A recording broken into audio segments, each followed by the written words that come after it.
అసలే కుర్రాళ్ళు, పార్టీ అంటే పడి చచ్చేటోళ్ళు, పర్సు నిండా పైసలతో పైలాపచ్చీసు జీవితాలకు అలవాటు పడ్డోళ్ళు. బ్లాక్ కాఫీ ఈవెంట్ అనగానే ఎగిరి గంతేశారు.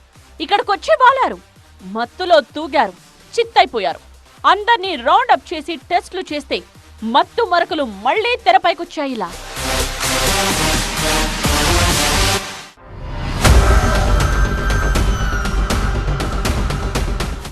హైదరాబాద్ కొండాపూర్లోని క్వాక్ ఎరీనా పబ్ ఇది.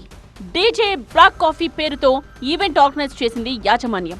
రాత్రి జరిగిన ఈవెంట్ కి ఆన్లైన్ లో చాలా మంది రిజిస్టర్ చేసుకున్నారు. పెద్ద సంఖ్యలో యూత్ అటెండ్ అయ్యారు. వచ్చి రాగానే పార్టీ మూడ్ లోకి వెళ్లిపోయారు.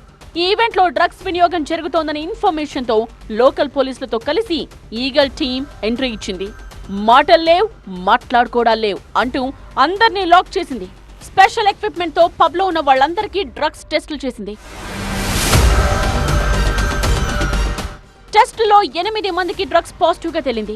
6 గంజాయి తీసుకోగా మరో 2 వేరే రకం మత్తు పదార్థాలు తీసుకున్నట్టు అధికారులు గుర్తించారు. అయితే నటి హేమ ఈ పార్టీలో పార్టిసిపేట్ చేయడం హాట్ టాపిక్ గా మారింది. తనపై ఎలాంటి అపవాదు రాకూడదనుకున్నారో ఏమో కానీ వెంటనే స్పందించారు. పబ్ పరిసరాల నుండి ఒక వీడియోను సోషల్ మీడియాలో పోస్ట్ చేశారు. ఈవేళ నేను క్లబ్కి వచ్చాను వేక్కి. సో అక్కడ నా యూరిన్ తీశారు శాంపిల్. సో నెగిటివ్ వచ్చింది. కనిపించిందా? నెగిటివ్ వచ్చింది.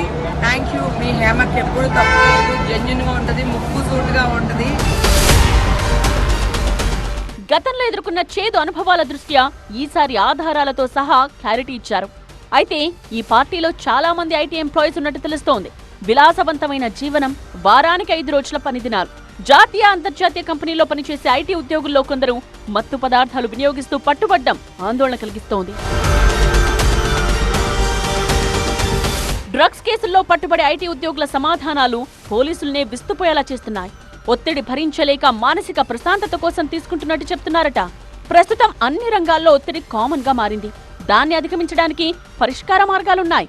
కొందరు మాత్రం ఒత్తిడి సాకుతో మత్తుబాట పడుతున్నారు. మరికొందరు వీకెండ్ ని సరదాగా గడిపేందుకు పబ్బుల బాట పడుతున్నారు. అక్కడ మాటు వేసే డ్రగ్స్ పెడ్లర్స్ తో పరిచయాలు కావడం మత్తు పదార్థాల వినియోగానికి కారణమవుతోంది.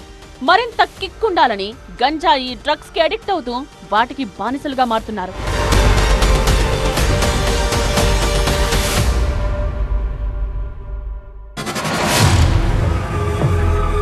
క్వాక్ ఎరీనా పబ్ వివాదాల్లో చిక్కుకోవడం ఇది మొదటిసారేం కాదు. 2 నెలల కిందట నిర్వహించిన ఒక మేజర్ ఈవెంట్ పై ఈగల్ టీం దాడులు చేసింది. ఆ సమయంలో 15 మందికి డ్రగ్స్ పాజిటివ్ రావడంతో కేసులు నమోదు చేశారు. లేటెస్ట్ గా జరిపిన దాడుల్లో మళ్లీ డ్రగ్స్ దందా బయటకు రావడంతో యాజమాన్యానికి నోటీసులు ఇచ్చారు. పబ్ లోకి డ్రగ్స్ ఎలా వస్తున్నాయన్న దానిపై ఈగల్ టీం కూపిలాగుతోంది. బయట డ్రగ్స్ తీసుకుని పబ్ కొస్తున్నారా, లేదంటే పబ్ లోనే డ్రగ్స్ విక్రయిస్తున్నారా అన్న కోణంలో ఆరా తీస్తున్నారు. పబ్ ఓనర్స్ ఎవ్వరైనా, ఎంతటి వాళ్లైనా రూల్స్ అతిక్రమించినా, డ్రగ్స్ లాంటి అసాంఘిక కార్యకలాపాలకు పాల్పడినా కఠినంగా వ్యవహరిస్తామని హెచ్చరించారు పోలీసులు. ఐటీ కారిడార్లోని పబ్లలో సీసీ కెమెరాల నిఘాతో పాటు నిరంతరం తనిఖీలు చేస్తామన్నారు.